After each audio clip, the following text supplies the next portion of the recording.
মেয়েটা হচ্ছে বৃহস্পতিবার দিন দুপুর 12টায় আমার কাছে আসে। তার সঙ্গে তার মা এবং আমার চেম্বারে আমার অ্যাটেন্ডেন্টরা ছিল। টোটাল আমরা 5জন মানুষ ছিলাম রুমে।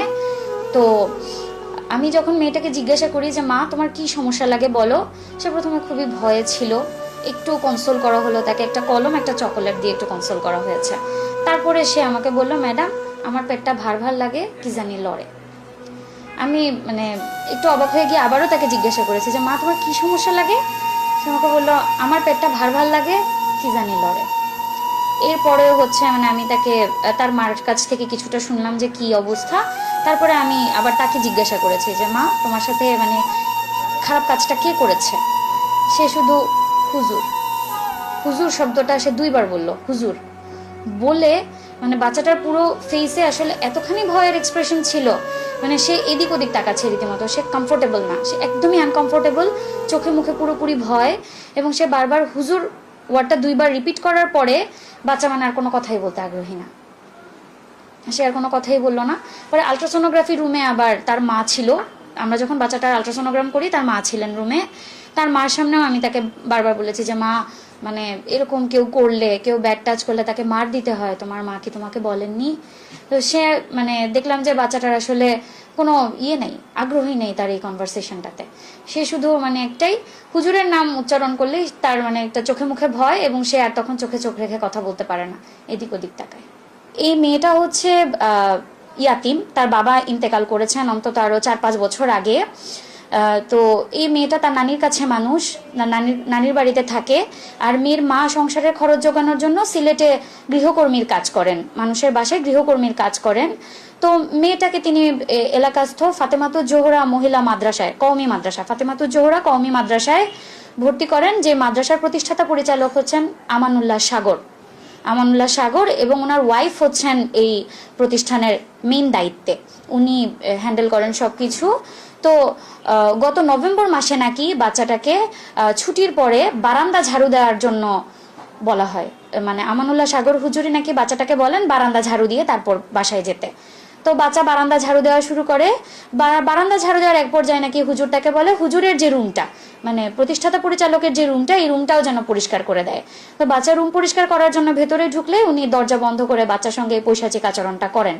5 থেকে আরো 7বার উনি এটা রিপিট করছেন আচরণটা বাচ্চার সঙ্গে, পরপর বেশ কয়েকদিন, পরপর প্রায় 5 থেকে 7 দিন উনি একই কাজ করছেন।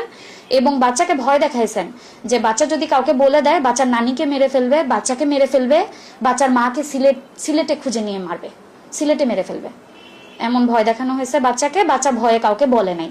এবং একটা পর্যায়ে নাকি গত বছরের জানুয়ারি ফেব্রুয়ারির দিকে বাচ্চাকে মাদ্রাসা থেকে বেরও করে দেওয়া হয়েছে। এই বছরের জানুয়ারি ফেব্রুয়ারির দিকে বাচ্চাকে মাদ্রাসা থেকে বের করে দেওয়া হয়েছে। গত মার্চ মাসে বাচ্চার নানি খেয়াল করলেন যে বাচ্চার পেটটা অস্বাভাবিকভাবে বড় হয়ে যাচ্ছে। তারপরে হচ্ছে তারা ডক্টর কনসাল্ট করেন, এবং ফিজিক্যাল এক্সামিনেশনে জানা যায় যে বাচ্চার সিম্ফাইসিও ফান্ডাল হাইট, যেটা আমরা ইউটারাসের হাইট যেটা মেজার করি প্রেগন্যান্সিতে, এটা কিন্তু এইজ করেসপন্ডিং এক একটা হাইট আসে। তো এই বাচ্চার হাইট তখনই অলমোস্ট 25-26 উইক্সের মতো। আর আমার কাছে যখন বাচ্চা আসে আমি এটা 27 উইক্স করেসপন্ডিং হাইট পেয়েছি। আমি নিজেও একজন শিশু সন্তানের মা, আমার নিজেরও 5 বছরের একটা মেয়ে বাচ্চা আছে। আমি আসলে এই বাচ্চার ভবিষ্যৎ নিয়ে আমি কিছু চিন্তা করতে পারছি না, আমার মাথায় আসলে আসে না। আর এখন তার যে শারীরিক কন্ডিশন, প্রথম কথা হচ্ছে ছোট মানুষ, তার পেটে অতটা জায়গা নাই। একটা একদম টিপিক্যাল গ্রামীণ অপুষ্টিতে আক্রান্ত বাচ্চা, 11 বছরের বাচ্চা, তার ওজন এখনো 30 কেজি হয় নাই, উল্টা সে আরো প্রেগনেন্ট। পেটের বাচ্চাটার ওজন প্রায় 998 গ্রামের মতো, প্রায় 1 কেজির কাছাকাছি। তো ওর অ্যানিমিয়া আছে, রক্তশূন্যতা আছে বাচ্চাটার, হিমোগ্লোবিন মাত্র 8.5, যেখানে অ্যাভারেজ রেঞ্জ হচ্ছে অ্যারাউন্ড 12 to 14। আর গাইনোকোলজিতে আমরা যেটা আসলে পড়ি, আমাদের পুরো লাইনটাই হচ্ছে ম্যাচিওর ফিমেলদেরকে নিয়ে, ডেলিভারি বা এই রিলেটেড লাইনগুলো এরিয়াগুলো ম্যাচিওর ফিমেলদেরকে নিয়ে। আর ছোট বাচ্চারা আমাদের মেনস্ট্রুয়াল লাইনে আসে, যে আচ্ছা তাদের মেনোরেজিয়া থাকতে পারে বা অন্যান্য প্রবলেমগুলো আমরা ডিল করব। কিন্তু এই বাচ্চাটার আসলে লেবার মেনটেন্যান্স কি হবে, আমার আসলে আমি আসলে বুঝতে পারতেছি না, আমি আসলে কি বলবো। এবং তাকে যখন আমি তার ফ্যামিলিকে বলেছিলাম যে আপনারা আসলে কি চান এখন বাচ্চাটাকে নিয়ে, আপনারা কি বাচ্চাটা অ্যাবর্ট করবেন, পেটের বাচ্চাটা নষ্ট করে ফেলবেন, নাকি ডেলিভারি পর্যন্ত যাবেন, তারা নিজেরাও আসলে কনফিউজ যে তারা কি করবে।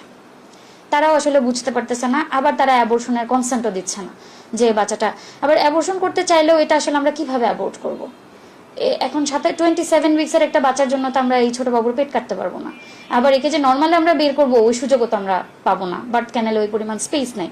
তার মানে আমাদের ক্র্যানিওটমি করে বাচ্চাটা হয়তো বের করতে হবে। ও আসলে 11 বছরের একটা ছোট মানুষ, ওর কি আসলে এই জিনিসগুলা ফিল করার কথা ছিল, বা এই জিনিসগুলোকে ওর ফেস করার কথা ছিল?